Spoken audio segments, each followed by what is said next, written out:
Welcome to another edition of Grace Under Pressure, where my guest today is Bill Glose. I will tell you all about Bill in just a moment. Grace Under Pressure is that show that deals with what's too often dismissed as the soft stuff, the caring, the commitment that you exert toward others. And when you do it from a leadership position, as Bill Glose certainly is and has great insight into, you do it with common cause to bring people together for a joint purpose. Bill Glose, welcome to Grace Under Pressure. Thank you very much. I'm glad to be here. Great. I want to tell folks all about you. You are a combat veteran and former paratrooper. You're also, the reason you're here is because you've written hundreds of articles, short stories, poems, and you also teach and have taught in prisons, VA hospitals, and universities. You were named the Daily Press Poet Laureate. You've been featured on NPR for your book. Your newest book is All the Ruined Men, and that's won the Virginia Fiction Award. Today, we're going to talk about that, but I also want to talk about your book of poetry called Half a Man. So, Bill, let's get into it. Welcome to Grace Under Pressure. Thank you very much. Great. I came across your work in a publication called The War Horse, and you tell the story. It's a beautiful title. You say, "Since silence was my father's fortress, I shared it for a time until poetry set me free." Explain that for us. Tell us that story, Bill. Okay, so a little background on my father. I'm not just a veteran, but I'm the son of a veteran. My father was a jet pilot who flew in Vietnam. And, I grew up on Air Force bases overseas. And like so many kids, I wanted to grow up to be just like my dad. Unfortunately, I've got bad eyes, and you have to have perfect sight to become a pilot.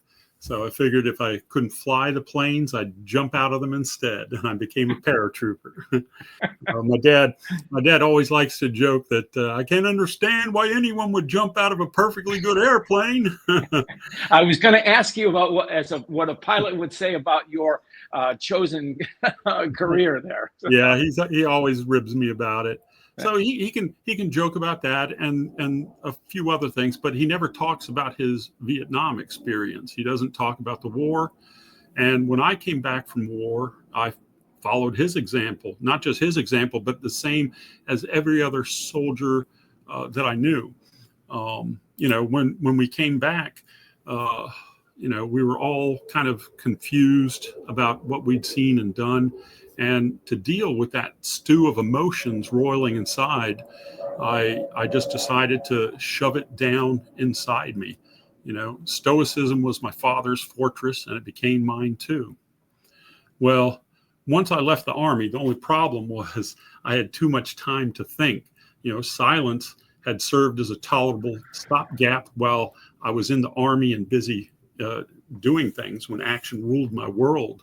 But, as I stopped to think about the war and everything that had gone on, it got confusing. I would blow up at inappropriate times. There were reports also about the high rate of veteran suicides. They were up to 22 per day. Now, I'd never considered taking my own life, but I would blow up at simple things, just the tiniest things, and I'd go volcanic. So a friend of mine, a poet friend of mine, Nancy Powell, suggested I try to fill that darkness inside me with something other than silence. She suggested that I write a poem. Poetry, she said, that would allow me to, explore those things I'd been avoiding. So when I started writing about my war experiences, I focused on tiny moments of little consequence, soldiers breaking down weapons and cleaning latrines, stuffing pictures of girlfriends in the webbing of their Kevlar helmets, trading MREs with Bedouins for rides on their camels. So I wrote about the quiet camaraderie of paratroopers huddled together with rifles on their laps. I wrote about the desert's rock-strewed plains, but I didn't write about the war, not at first. So one poem led to another, which led to another. And from those mundane moments, I inched so slowly toward those memories freighted with remorse. I wrote about the husks of bodies in back splintered bunkers. I wrote about wounded soldiers crying in medevacs. I wrote about how we ripped patches from the sleeves of dead men and carried them home as trophies. You know, when we had to search the locals, we had to search the women, the children, and they'd be crying as we searched them at gunpoint. And you could tell how they thought we were going to execute them. So when I was writing the poetry, I emptied out all the fear, the guilt, the shame for everything I'd bottled up inside. And I found that exploration cathartic. I mean, it was like I could finally breathe again. Right. You know, you have a poem to give us a taste of the work that you do. So would you want to read that for us, Bill, please? Sure. Are you talking about alternate history? The poem that you Get Some, is that the one you wanted to read? Yes. Yeah. So, so Get Some, that's from Half a Man. And one thing, about this poem, it's a sad fact that while veterans often look back on conflict with remorse and gratitude to have survived, too many youths look forward to war as some sort of thrill that they long to experience. So this poem delves into that. It's called Get Some. They chanted, these zombies thumbing controllers, mesmerized by crosshairs on screens, eruptions of arterial red. Get some, get some. Cave dwellers wearing headsets. Their avatars run, point, shoot at friends whose faces they've never seen. Get some, get some. Sunshine is no lure, no excitement in swatches of green grass, no wonder in the sky. They want to know what it's like to watch a head explode. Can't wait till they're 18, worried they'll miss their chance to get some. I want to roll a boulder into their river, change its course. I want to press weight of history upon them. But their minds are already flat. They howl at videos of skateboarders face planting, grinding tracts of skin on pavement. Whoa, dude, he got him some. These boys wear innocence like a dirty diaper. If only I could shield their eyes before jigsaw of someone they once knew burns into retinas. Before charred flesh fills noses and eardrums reverberate with cries for help, yowls for mama. I want to pound into their chest the pain of yesterday so they'll be careful tomorrow. If they knew how soft a body really was, would they lessen their love of steel? If they knew how easily limbs could be shorn like wisps of their barely visible beards, would they caress their arms and legs to savor the memory? Or would they still want to get some? Imagine, I want to say, a nail piercing your foot slowly, rusted barbs ripping raw edges of flesh. Now multiply that by 100, by 1,000. But these kids aren't good at math. They will live forever. They will get some, taste it for themselves, taste it, smell it, chew it, swallow it, become what they've dreamed of since weaning off cartoons. Get some, get some, get some. The mantra spews, and only one thing will salve this slash of longing, one cure, one blade that promises exactly what they want. The guillotine beckons, and up the steps they climb, chanting with every footfall, get some, get some. To look inside its bucket, they must expose tender necks. Even this won't stop them. Nothing will. Not until they get some, get some. Until they get some. Very powerful. And as you're reading it, the early images, of course, are of teenagers doing video games, and where it's all pretend and it seems lively. And then you, as the voice of reason and a combat veteran, says, "Wake up, boys." It's not really like that. So you have encountered it because I know you work with veterans. So what happens to a youth who who knows, quote, war from video, but then is in the real thing? What do you notice, Bill? Well, what I notice is that, the excitement from the video game, from when you're in basic training, from when it's all leading up to it, goes away almost immediately. Everyone gets quiet and scared. There's some sort of bravado. Nobody wants to show that they're scared. These are 18 to 22-year-old kids for the most part. And, they have to, there's a certain bit of machismo that goes with it.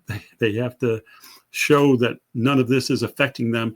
And they want the guy next to them to know that they will do the right thing to protect them. And, but the joy, the thrill, the get some of it, all that goes away almost immediately when they're headed into battle.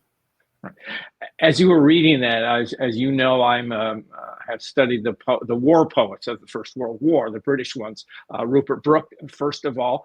And as you were talking about the get some, Rupert Brooke was an early veteran and sadly killed in 1915 before the tide of war in Britain had said, "This is really ugly," followed by the poetry of Siegfried Sassoon and Wilfred Owen. And so you kind of, in that thing, you capture three poets in my mind. So, I mean, Rupert Brooke, to his credit, was all, God and country and flag. And then by the time Sassoon was like that initially, and then changed his mind with the horror of it, and Wilfred Owen, same thing. So I was echoing that. And I see that in your poems. I mean, you talk about, quote, small things, mundane things, but are very powerful and memorable because of the situation they're in. Do you have a comment on that? So, right. So, absolutely. The way I found when I started writing, I would write about those small, inconsequential things. That was easy enough to do. When you're it allows you to look at these small pieces of it, these joyful memories in some cases, when you're not fearing for your life or having to deal with the loss of someone else's life. And, most of war is these mundane moments. Combat fills a small portion of it. So, every soldier has these memories of hurry up and wait, of cleaning the latrines, of, we had this one instance, and I wrote this into a poem, where when the Scud missiles were being fired, one of the first ones was coming toward us. We were guarding Riyadh Air Base in Saudi Arabia, and the Scud missiles were coming overhead, and then we started shooting, the Air Force started shooting them down with the Patriot missiles. And we're just all standing around and looking at it. And then as the explosions happen in the air, the shrapnel starts falling down around our feet. And we're just standing around looking at it like it's some fireworks show, So we all raced for protection after the first few pieces. But, there are stupid things that teens and young 20s do. And those are the things that I remember most. Well, what's interesting is, the work of Phil Cly, who's been a guest on our show. He's a short story writer and journalist as well. And he talked about connecting with people approach him. How do I speak to my brother, cousin, father? And he said, ask him about the light stuff. So what's your take on that, Bill? Because I know you speak in veterans hospitals. Right. And so I absolutely agree. Phil is absolutely right. If you don't know how to begin a conversation. Ask them about some of the hijinks they used to get into. Ask, what's some funny story that you and your buddies would got in trouble for? What's something really stupid that you did? And those are the things that they're going to laugh about and start talking. That opens up that door to talk about more serious things. And then in that same vein, there's a lot of people have asked me, well, these books that explore these difficult subjects, they're veterans who have been at war. Should I even, show these to them? Will that be a traumatic event for them? And, my thought is the same thing as how I changed my approach for my father. Nothing ever gets better by ignoring it. And so I think, sharing these stories, letting them know they're not alone, I think that's, a fantastic thing to do. Now, you are an accomplished writer, a journalist, an editor, and you also write nonfiction. Before I jump into that, what is it about poetry that gets to the quick of the moment, should I say? What do you find in poetry that enables you to express these thoughts that you have, Bill? Yeah. So, there's certain things you can do with poetry that you can't do with prose. You can explore the emotional impact of issues instead of trying to pull the issues apart. You can focus on sensory details and visual imagery instead of having to give exact descriptions and, fill in all the context. Essays and articles, they always seek to explain the why behind something, but ambiguity is fine in a poem. It allows you to explore painful subjects and ask questions you want to avoid without needing an answer.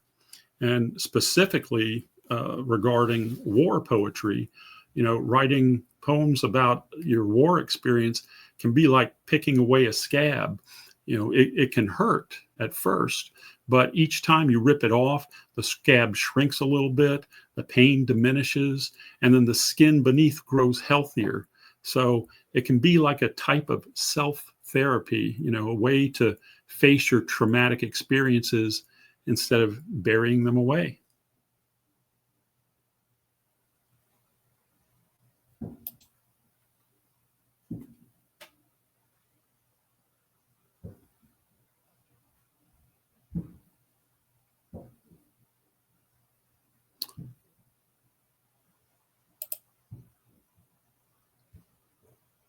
I forgot to put myself back on camera. Okay.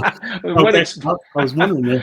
It's the beauty of live stream, Mm-hmm. All the mistakes are there, Bill.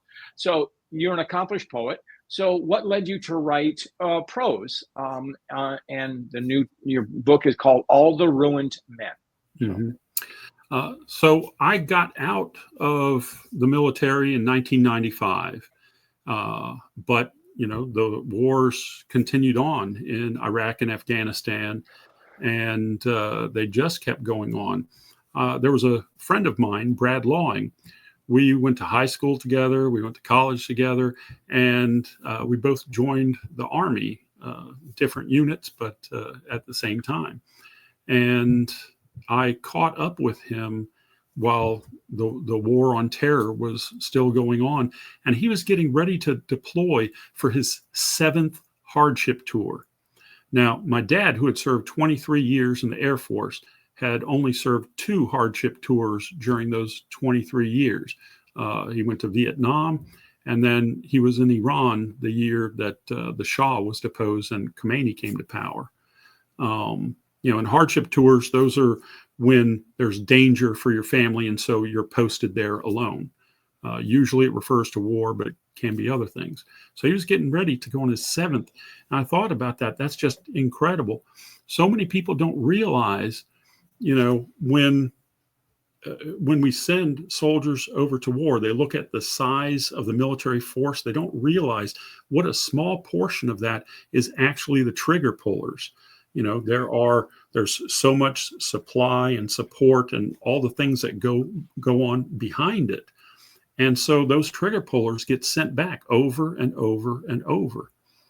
So when I was looking at this continual war, and I had my friend as a reference for, how this was treating his family, I thought, poetry is great for exploring these tiny moments, but I wanted to look at the lives of soldiers completely.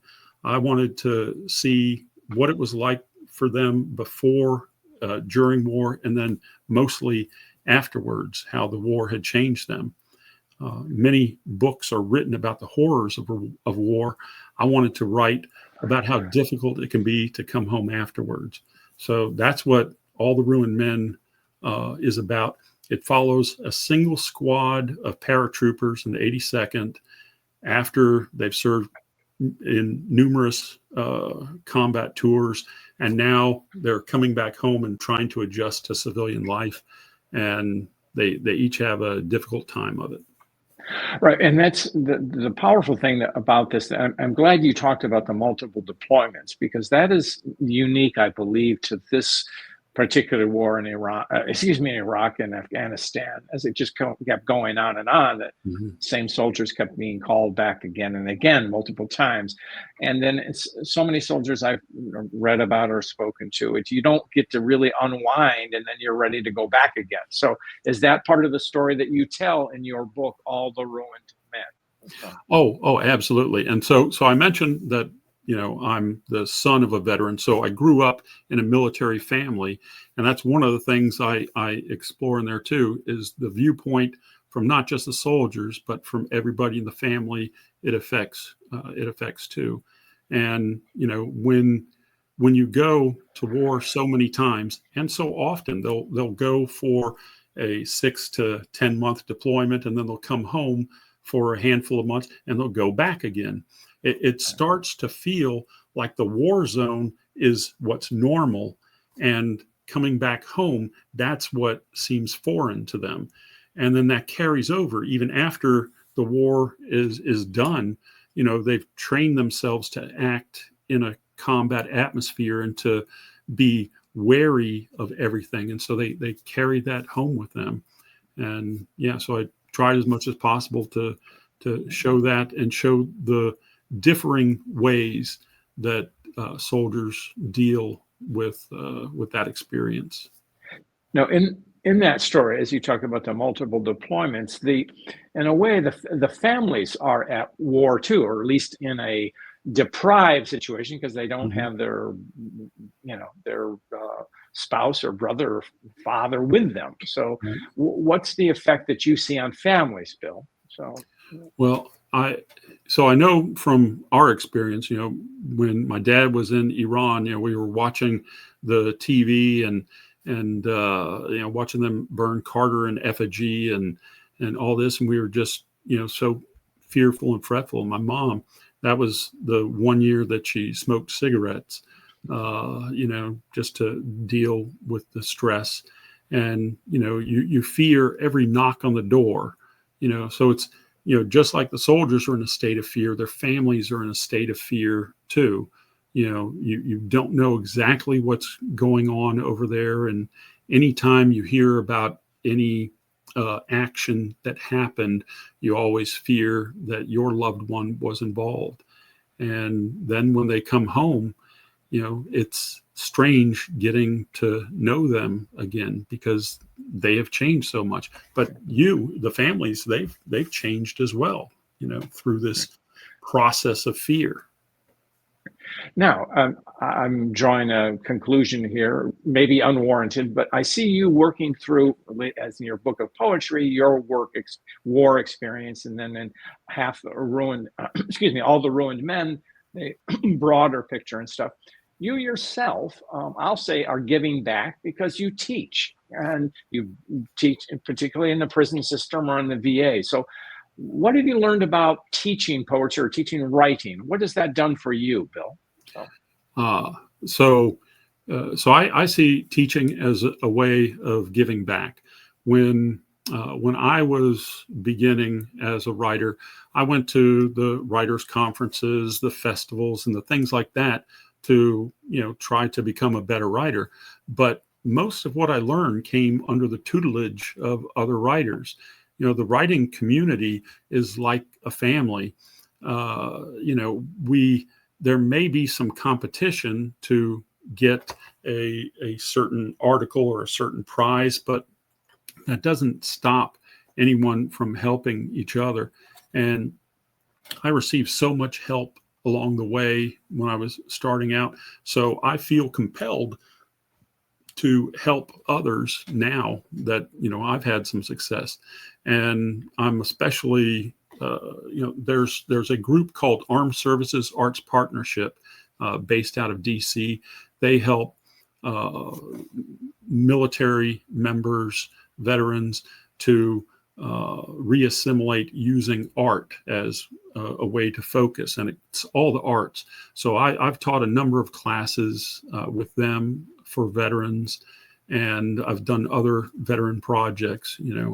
I feel that art is just such a great way to explore your feelings, and so I want to show veterans and others how they can do that, and then how they can work to improve their writing too. Well, Bill, we are roaring along in the show. I can keep going on, but I know you're a busy person. So, and as you know, I ask every guest a story about grace. Is there one you'd like to share with us, Bill? So. I absolutely would. My writing mentor is a grizzled Marine named Billy Walsh. And so he felt that my book, All the Ruined Men, was something important. And he wanted to, he thought it should get in the hands of as many veterans or just anyone else who was interested in it as possible. So along the way, he has purchased 21 books from me to give as presents to other people to help spread the book around. And, so that's again, what the writing community is like, helping each other out, looking out for each other. But Billy Walsh, especially, he's done a lot to help me along. But then throughout the years, he's continued to do things like that occasionally surprise me. But just Great. That is a moment of grace that I am very thankful for.